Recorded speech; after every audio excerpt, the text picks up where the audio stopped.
亲爱的朋友们，欢迎来到微光夜读。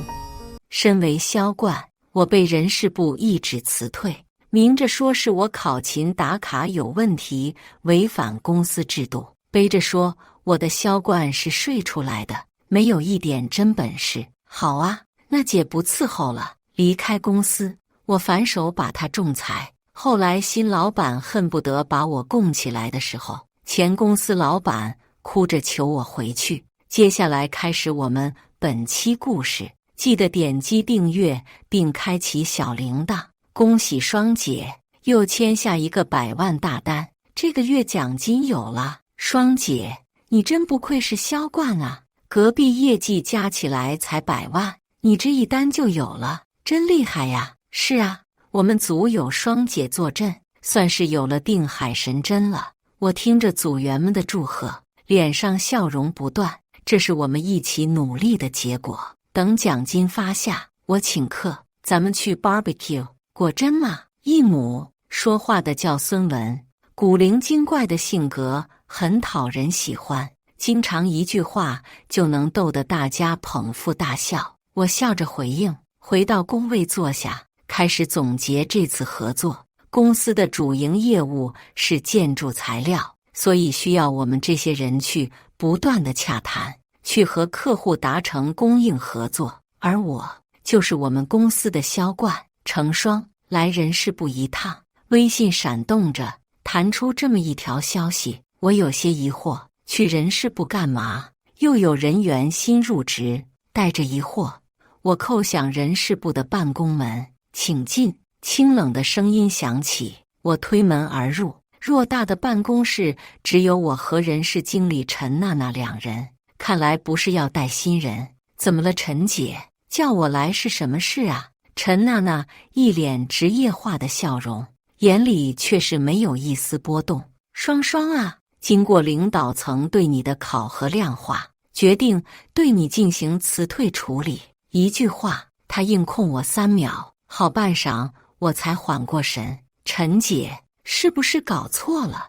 我一直是公司里的销冠，怎么会考核不合格呢？陈娜娜拿出一张表递给我，示意让我自己看。表格上的内容很简单，是我近3个月的打卡记录，上面密密麻麻地记录着我的迟到早退和旷工。双双，你近3个月迟到67次，早退48次，旷工5次，严重的违反了公司的规章制度，所以上面才会给予你辞退的通知。他顿了顿，接着说，不过鉴于你对公司的贡献，刘总特批，只要你愿意减少未来每个月的提成比例，就可以继续在公司里任职。只不过要从组员干起。我算是明白过来了，就是看我销冠，拿的提成太多了，就想削弱我的提成比例呗。3年前我刚入职公司那会，公司的业绩并不算很好，所以为了激励员工，公司的规定是6%的个人提成和4%的奖金。比如我刚签的100万单子，我个人能有6万提成，我和组员们也有4万的奖金按劳分配。但是我眼神微眯，公司现在业务逐渐走向正轨，这是要卸磨杀驴。陈姐，我的打卡有问题，刘总是知道的，所以我拒绝接受公司以此为理由的辞退。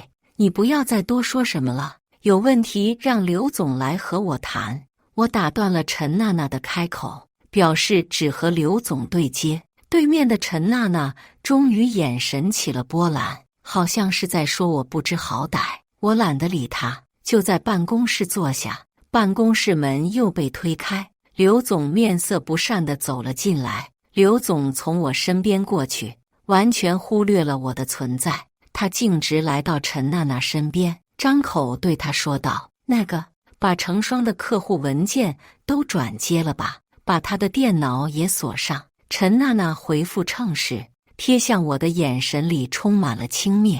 刘总回过身，这才发现了我的存在，羞赧一笑，双双啊，你不接受降低提成的话，我这边就只能给你批离职了。我有些不敢置信，我的业绩在公司有目共睹，他凭什么就这么轻描淡写的要把我开除？刘总，我刚想询问，就被陈娜娜打断。双双，我给你说一下赔偿事宜，因为你严重违反了公司的制度，所以对你的辞退属于合法辞退。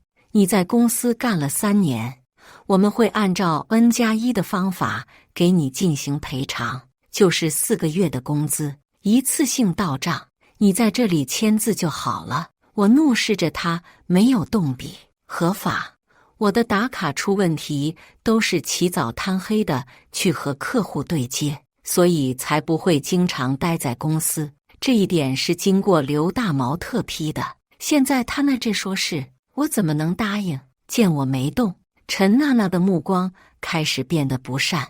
双双啊，你这样僵持着也没办法，我们合理合规，你就是去仲裁也赢不了，还会让自己名声变臭。圈子就这么大，不会有一个老板喜欢举报自己公司的员工，这就是赤裸裸的威胁，用我以后的职业生涯来威胁我签订这完全不合理的文件。刘大毛似乎没有了耐心，他看着我，迟迟不肯动笔，眉头一皱。娜娜，去给他办理解除劳动合同的文件，离职证明也给他。我看着刘大毛，眼中升起不屈，但刘大毛只是一脸冷漠地看着我。很快，娜娜就将准备好的东西交给我。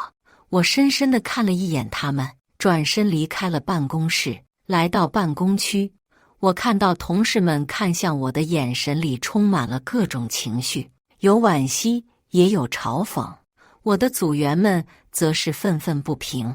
办公室的隔音不好，所以我们的交流很快就被外面的人知晓。我回到自己的工位，发现自己的工位上装有客户合作意向的文件夹都被清走，我的电脑也被远程上锁，只留下了我的一些个人物品，凌乱地在桌上摆着。双姐，刚才几个保安过来，不由分说的就开始清理你的文件资料，我们拦都拦不住。对呀，他们说这是奉老板的命令，老板真的把你开除了。我点点头。几人更加激愤，七嘴八舌的就要为我打抱不平。活都干完了，还是说不想干了，想收拾东西滚蛋。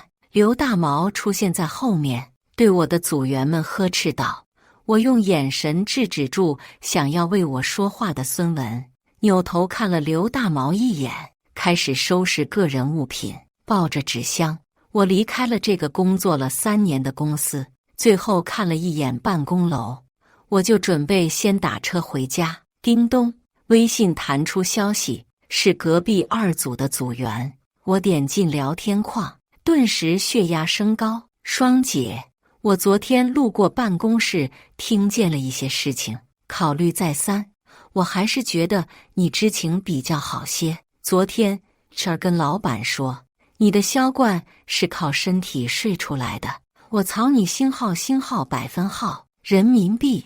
我在心里怒骂着陈娜娜，对面看我没有回复，可能是觉得我不相信，于是发来了一段视频。视频是偷拍的，焦都没对好，但是里面清晰地传来了陈娜娜的声音。刘总，这成双一直是销冠，你不觉得有点不对吗？怎么了？有什么不对？这一句是刘大毛的声音。这个成双啊，能拿下销冠，肯定是和客户睡过了呀，不然她一个女的，怎么可能连续2年一直拿销冠？绝对睡过了。陈娜娜肯定道，但是她的业绩是毋庸置疑的呀，不管是怎么样，她能给公司带来利益就行了。刘大毛这么回复着，但是我能感觉到他已经开始相信陈娜娜的话了。陈娜娜趁热打铁，可是刘总，我们不能一直就这样养着他呀，我们需要的是真正能靠本事给公司带来效益的人才，而不是一个只靠身体挣钱的贱货。我听得咬牙切齿，陈娜娜还真是说谎不打草稿，两嘴皮一张一碰，就给我扣了一个好大的帽子。刘大毛若有所思，陈娜娜赶紧继续。而且刘总，程双3年前入职，正好赶上了当时公司激励员工的红利，现在整个团队他的提成比其他员工高出一截，这不利于团结呀。可是那能怎么办呢？他也是老员工了，我不能随便就给他的待遇降级呀。刘大毛叹了口气，这时的他已经完全站在了陈娜娜那边。简单，刘总，这2年他的考勤打卡问题都很大，尤其是这3个月，我们完全可以用违反公司制度的理由把他辞退，这样也没人能挑我们的毛病。您说呢，刘总？然后我们再重新找一个新的组长来代替他，这样也不会出现群龙无首的状态。刘大毛兴奋了，好主意啊，娜娜，那这件事我就交给你全权负责，尽早除掉这个以身体谋利的人。好嘞，画面到此就结束了，我看的是心如死灰。双姐，你没事吧？聊天框传来震动，是这个小组员。双姐，我不相信你是这样的人。这一句话让我心里暖暖，我向他道谢，他表示是应该做的。关掉手机，我的眼神逐渐变得冰冷。我入职3年，蝉联2年销冠，陪笑喝酒中锻炼出来的销售能力，就这样被他3言2语的定性为陪睡签单。我看着公司的招牌建能建筑责任有限公司，对他是彻底死心。见识了公司管理的真面目之后，我对这个公司也不再有一丝情谊。我联系了我的一个老同学，他叫李家威，现在是一个律师。我给他说了我被开除的事情，希望得到他的法律援助，心里也做好了打持久战的准备。但是李家威得知事情经过之后，却嘿嘿一笑。我给你说一些材料，你去准备，然后提起劳动仲裁这种案子，老同学，你包赢的。得到他肯定的答复，我心里轻松了一些。建能公司，咱们劳动局见吧。我按照李律的吩咐，开始准备着仲裁的材料，查找、截屏、打印，用了1下午的时间。我把这3年中所有对我有利的聊天文件、打卡记录都整理了出来，不看不知道，一看吓一跳。我制定成册的材料已经有了厚厚一沓，正整理着最后的一些文件，一通电话打到了我的手机上。王琦，是我前公司的一位客户，有长期合作的基础。我不知道他为什么会打来电话，但出于礼貌，还是接通了电话。王总，你好，你有什么事吗？王总粗犷的声音从听筒中传出。双妹子，你离职了，我去对接合作，发现不是你，一问才知道你走人了，咋回事？王总是一个很好的老板，热情还爽快。自从一次合作之后，就开始用妹子称呼我。没什么，王总，在之前的公司产生了一些不愉快，所以暂时停职了。你有什么需要，可以和我的同事们对接。我现在手上没有任何权利。我委婉地用停职来告诉王琦我现在离职的事实，但是具体情况没跟他说，毕竟和客户陪睡这种词，我不太好意思跟我的客户王总说。王总听出了我的意思，也不再多说什么，调转话题。那个接替你的新组长就是个废物，一问3不知。不知道刘大毛这蠢货怎么想的，提拔这么个玩意。行了，双妹子，我感觉你现在应该也挺忙，就不打扰你了。刘大毛真是傻叉。我听着王琦的怒骂，心中感到好笑。刚挂断，公司的电话又打了过来，收敛笑容，接听电话，那头是刘大毛的声音。程双，你先来公司帮忙处理一下王总这个单子，声音带着命令，给我气笑了，还以为我是你下属呢，滚蛋！我轻飘飘的一句话，让刘大毛破了防。你的交接没做好就跑，赔偿金还想不想要了？我翻了个白眼，你是不是脑子有病？我去趟办公室，文件被收走，电脑被锁定，我给谁交接？现在你找上我了，滚蛋！我给你说，咱俩那点事还没完呢。你，刘大毛还想说什么？我懒得听，直接挂掉了电话。手机微信又响了，是孙文发来的一条语音：双姐，你太溜了。大毛在办公室气得又蹦又跳的，你不知道他骂得可脏了，还带着把新组长也骂了一顿，哈哈哈哈！我嘴角翘起，刘大毛这资本家，气死他都不冤。不过这新组长是谁呀？王总骂他，刘大毛也骂他，带着疑惑，我询问孙文新组长的事情。新组长啊，叫陈军，好像是这儿引荐过来的呢。听说是名校毕业，专业对口，所以直接就空降成了组长。我们都不咋服他。陈娜娜、陈军，我若有所思，这俩人可能有啥关系吧？微信继续闪烁着，孙文的吐槽又是不断发来。双姐，你走之后，咱们组的业务基本就陷入停滞了。之前的客户看见你被换走了之后，就有些不满意。然后这个陈军一点都不顶事，客户的交代不是搞错就是搞忘，以至于很多客户都暂停合作了。而且他新官上任3把火，每天对我们不是开会就是训斥，我们都不喜欢他，对他说的话都左耳进右耳出。但是他可会拍马屁，上任之后就开始想招法的哄刘总开心。本来我们茶水间、零食、咖啡样样不落，结果他没业务，就想着降本增效，把那些小福利全都撤走了，直接得罪所有打工人。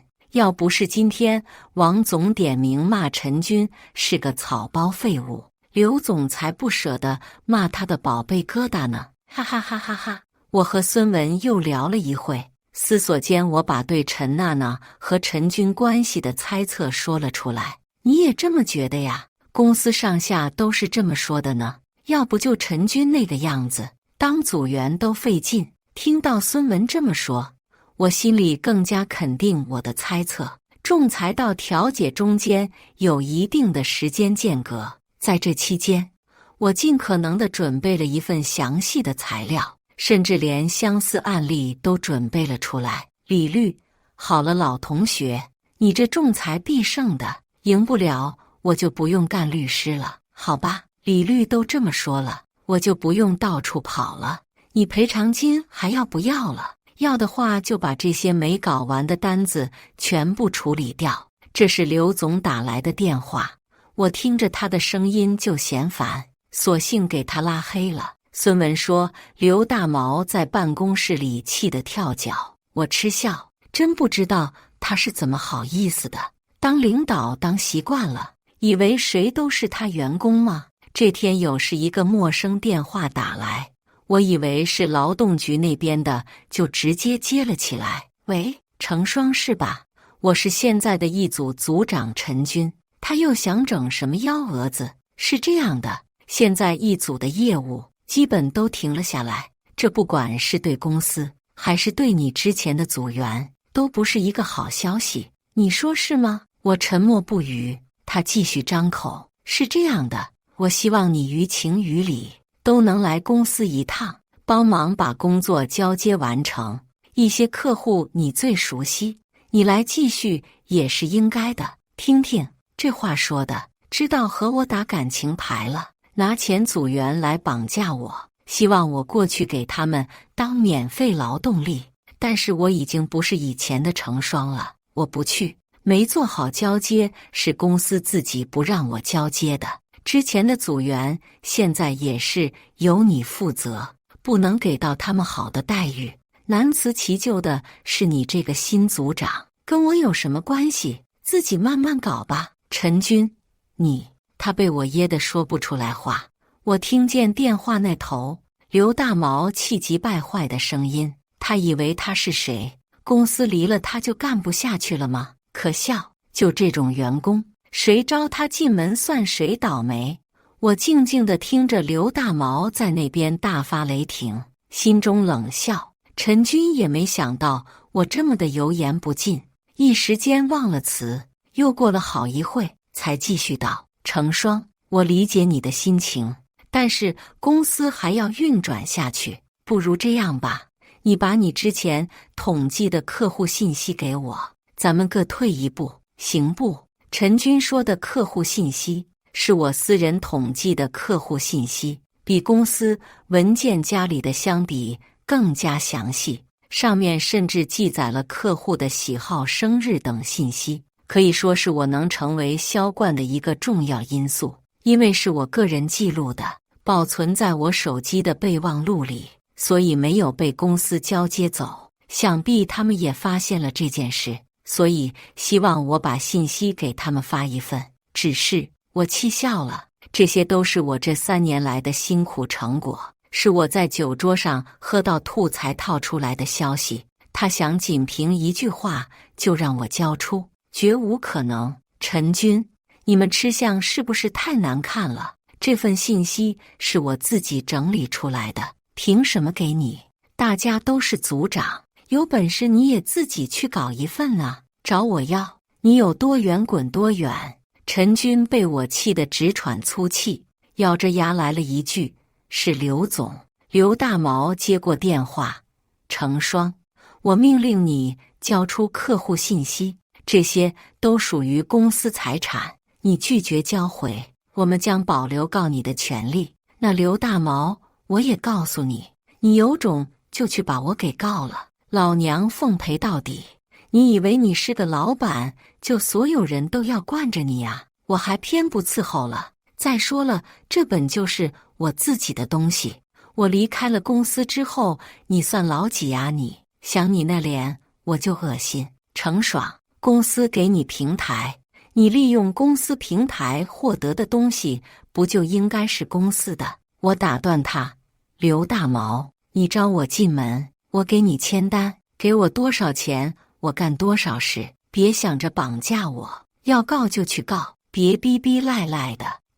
我挂断了电话，顺手把陈军给拉进了黑名单。忍一时，越想越气，退一步乳腺增生。面对这种无良老板，只有硬刚才是正确的选择。微信发来消息：是陈娜娜，你不要以为拉黑了老板就可以糊弄过去。刘总让我给你下最后通牒，如果再不把公司财产交出来，你以后恐怕都不好在这一行继续工作。呵呵，我冷笑，手指飞快地敲字。还是那句话，有种就去把我给告了，看看法律怎么说。他让我给你，我一句话都不多说。想了想，感觉就发一句话不太稳妥。为了避免未来的骚扰，我干脆把陈娜娜也给拉进黑名单，整整齐齐，多好。仲裁那边很快就传来了消息，劳动局里，我看着刘大毛的样子就想笑，一张油腻胖脸，给西装撑的扣子都快崩掉，本来还能维持的面部表情，在我出现的一瞬间就绷不住了。在工作人员的说明下，刘大毛咬牙切齿地希望进行调解。工作人员看向我，征求我的意见。我微微颔首，示意刘大毛继续说下去。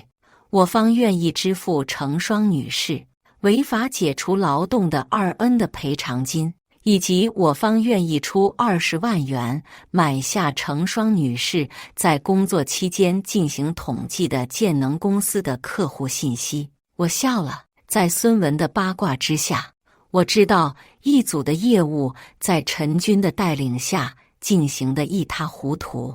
面对刘总的疑问，陈军把一切责任归咎到没有详细客户信息上面。刘总，我当这个组长之后，组员排斥我，我还没有客户信息，这让我怎么工作下去吗？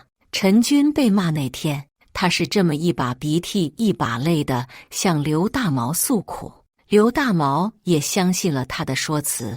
这就是为什么刘大毛愿意花20万来买下信息的原因。有人会想，为什么刘大毛宁愿花钱，也不愿意把我请回去？很简单，我和刘大毛之间都快到了刺刀见红的地步了，别说把我召回去，他就是一句服软的话，都拉不下来脸和我说。身居高位久了，就忘记自己也是普通人爬上去的了。调解员听完了刘大毛的条件，转头看向我，程女士，建能公司负责人给出的条件，不知您能否接受呢？我刚想回答，李律抢先一步说道，我方不接受。建能公司未提前通知的情况下，违法解除委托人的劳动合同，应支付2N+1的经济赔偿金，以及我方要求建能公司补偿委托人在职期间的加班费用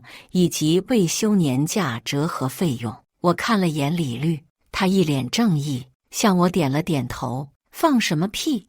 你是正经律师吗？他打卡时间都不够，我们给他赔偿金已经不错了，还要加班费？他哪来的加班费？还有年假，他自己不休的，关我们屁事？李律淡定地从我整理出来的俄文件中抽出几张，是他说明我弹性工作不用打卡的消息，也有我非工作日和客户的交谈，这些都是说明我诉求合理的证据。刘大毛接过文件，看了一眼，突然就把这几张纸撕碎吞了下去。这一套操作看得我们目瞪口呆。他不知道调解员还在现场吗？他不知道头顶就有摄像头吗？李律很贴心，看他噎着了，上去递了瓶水，然后帮他顺了下去，一脸关切，刘总饿了吗？我这还有。说完，他从文件夹里又抽出几张，和刚才的证据一模一样。我当时怕证据出现什么意外破损缺失，就多打了一份，没想到还真派上用场，笑死我了。噗嗤，调解员没忍住笑，看到刘大毛怒目而视，急忙止住。嗨，我想起高兴的事情。刘大毛脸涨成了猪肝色，一把推开李律，愤怒道，程双，你想到我这来招摇撞骗？调解员看刘大毛有些情绪失控，急忙让人把刘大毛请下去，宣布了这次调解失败。刘大毛离开前还在大喊，我就是死，就是公司倒闭，我都不会给你这钱的，简直无理。程双，这是53万，按照你的诉求给你算的价格，里面20万是买你的客户信息。刘大毛把钱直接打到我的账户上，然后掏出了张纸，你看看，这是计算明细，没问题的话，咱们就把调解书签了，咱俩也算是好聚好散。刘大毛翻脸比狗还快，距离上次调解失败不过3天，他又申请了第2次调解，而且上来就给我打钱。我想笑，刘大毛这么翻转是有原因的。孙文告诉我，上次调解失败之后，陈军信誓旦旦告诉刘大毛，没有那份资料他一样能谈成合作。但是现实很快就打了陈军的脸，他又谈崩一个合作。刘大毛开始对陈军非常不满，但是想着开除陈军也只是治标不治本，下一个组长说不定还不如陈军，只好再忍一次。这次刘大毛算是下了血本，愿意向我低头一次，也就有了这第2次调解。李律看了一下调解书，觉得没有问题，便交给了我。我爽快地在上面签了名字，然后把手机里的信息给刘大毛发了一份过去。刘大毛看了一下信息，没有什么问题，冷哼一声，收起了手机。双方既然已经完成调解，那就有序退出吧。调解员见我们已经签完了调解书，赔偿款也已经到位，就宣布结束。刘大毛却明显带着不甘心：“成双，我的钱不是那么好拿的。”他阴恻恻地说：“我倒是无所谓，姐又不是离了这家公司就活不下去。3年的职场经验足够我在这个行业混得风生水起。”“哦，那你有本事把调解书撕了呀，我把钱还给你。”我翻了个白眼，不客气地开口。刘大毛没有说话，给了我一个眼神，就离开了这里。我给李律支付了律师费，又请他吃了个饭，当作感谢，就也和他告别。目前的我无事一身轻，右手握巨款，就想着去玩一圈，驱散一下这几年累积的班味，之后再重新找工作。可是当我躺在海边晒着日光浴喝果汁的时候，刘大毛这玩意又给我打了一个电话。之前因为调解需要，我把他的电话拉出了黑名单，但没想到他竟然还会给我打过来，想 battle 我奉陪。我深吸一口气，做好了口吐芬芳的准备，然后接通了电话。“双双啊，我是大毛啊，你在干嘛呢？”刘大毛夹着嗓子对我说了一句，我差点就把果汁吐了出来。这老小子指定又憋着坏呢。“旅游干啥？”我没好气地回复。“嘿嘿，就是问一下你，关怀离职员工吗？有屁快放，没事再见。”刘大毛慌神了。“别呀，双双，我给你打这个电话，主要就是希望你能够回到我们建能，你知道的。你对我们建能来说极其重要，只要你愿意回来，你的待遇我提高50%，怎么样？之前的误会是我们不对，那些钱就当是赔礼谢罪，你就当什么都没发生，行吗？”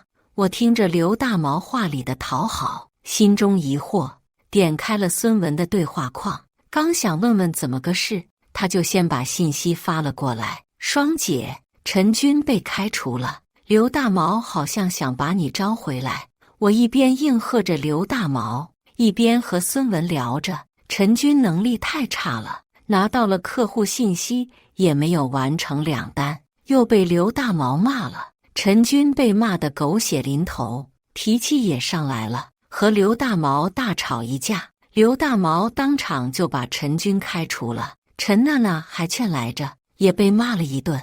估计刘大毛是觉得公司现在急需一个能扛大旗的人来稳定军心，所以才想着把你叫回来。“哦，原来如此。”我现在对他来说就是公司的一个强心剂，先稳住员工，说不定等他又找到人之后，还会把我开除。想到这里，我也没了心思和刘大毛虚与委蛇。“双双啊，不知道你想的怎么样呢？”电话里又传来刘大毛的声音。我冷哼一声：“算了吧，你也没必要假惺惺的让我回去，我也不想回那个公司，都撕破脸了，你还这样，有意思吗？”刘大毛，祝你早日倒闭。刘大毛貌似是没想到我会这么不给面子，甚至连祝他倒闭这样的话都能说出来，当即就破了防。“成双，你别给脸不要脸，你现在敢拒绝我，我就让你永远也进入不了这个行业。”刘大毛的歇斯底里震得我耳朵疼。我把手机拿远了一点，随意，我没有把刘大毛的话放在心上，直接挂断了电话，继续享受我的旅行。但是下午，王总就给我打了一个电话：“双妹子，你怎么得罪刘大毛那个憨货了？”王总都知道了。面对我的好奇，王总也是没有丝毫隐瞒。我们这些一个圈子的老板都是有一个群的。刚才刘大毛在群里新编辑了一个行业黑名单人员，我一看，这不是你吗？我就想着给你打个电话问一下。在我的追问下，王总给我说了一个他们这个层次的一些事情。这个行业黑名单就是他们这个圈子的一个工具，是一个群共享表格，每个老板碰上一些人品败坏或者给公司造成重大损失的人，就会酌情把这个人放到行业黑名单上面。老板们也就逐渐形成了一个默契，黑名单上的人不得录用，就算是侥幸入职，也会想办法把他在试用期就给刷下去。可以说，只要上了这个黑名单，那么以后这个圈子里，至少是在本市或者本省这个圈子里是无缘工作的了。我知道这个消息之后，火冒三丈，怪不得刘大毛说让我在这个行业混不下去，结果有这一个东西在，所以我现在属于是被行业封杀了。我开始怀疑我是不是不应该和刘大毛硬刚到底，如果事实低头，是不是结果就会改变？王总似乎是感受到了我的沮丧，呵呵地笑了出来。我有些不高兴，我都这样了，你还幸灾乐祸？双妹子，你现在是不是感觉天塌了？哈哈哈哈！刘大毛给你上黑名单的原因是能力不足，多次顶撞领导，不服从安排。我想想，这不扯淡吗？你的能力在我们当中是毋庸置疑的，所以我们这些跟你合作过的压根没把这玩意当一回事。而且刘大毛那憨货本身的人品，我们也都略知一二，更不会因此就相信他的鬼话。要不然，我也不可能专门给你打这个电话，告诉你这件事。只不过，你到底干了啥把他得罪这么死啊？我苦笑一声，给他说了事情的前因后果，从陈娜娜诬陷我陪睡尚未离间刘大毛开始，到刚才刘大毛请我回去重新任职结束。王总听完，气的声音都在发抖。刘大毛他是不是脑残啊？别人说什么就信什么。不过我觉得他也有卸磨杀驴的嫌疑，公司起来了就抛弃你这种老员工。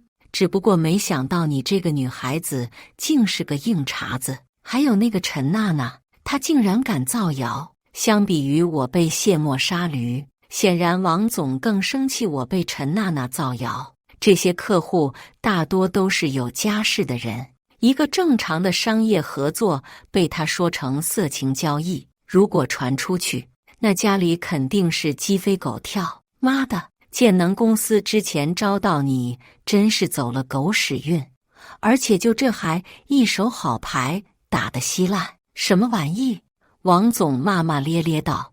我回头就宣布断绝和建能的一切合作。刘大毛，你丫等着！双妹子啊，至于黑名单的事，你不用担心，只要你愿意，你随时来我公司报道，待遇绝对比你之前的好。我有些受宠若惊，但是有些事情需要先做，就只好拒绝。也是，这种黑名单行为本就是不光彩，而且你有自己的傲气，肯定想清清白白的来入职新公司，不落人口舌。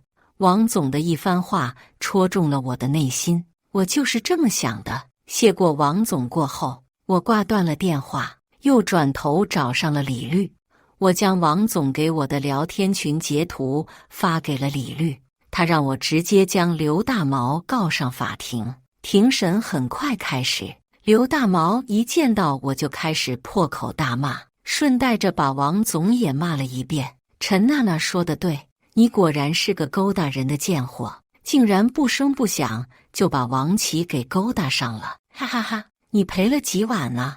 王琦功夫怎么样啊？草你星浩宇的刘大毛，你老婆才陪我睡！一声怒骂让刘大毛回过头来，是王总为首的一众和我公司合作过的老板，他们出现在现场，要洗掉自己身上的谣言。刘大毛脸色煞白，审判进行得异常顺利，在一众老板的施压下，陈娜娜很快就因为编造传播谣言被判入狱。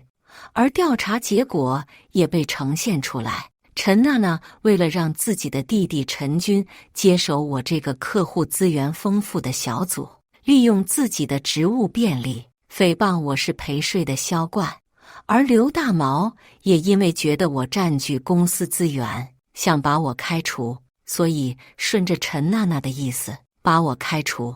刘大毛没有传播谣言，但也要对我支付大笔的赔偿金，同时将我的黑名单删除，向我公开道歉。至于陈军，他作为受益者虽然没有犯法，但是被牵连进这一件事，同行是混不下去了。我在黑名单被解除后，接受了王总抛来的橄榄枝，带着原来的小组入职了他的公司。王总说到做到，把我的待遇翻了个倍，我的组员也有了不同程度的涨薪。新公司的福利也是很好，同事之间也是非常和睦。我觉得我能在这里干到退休。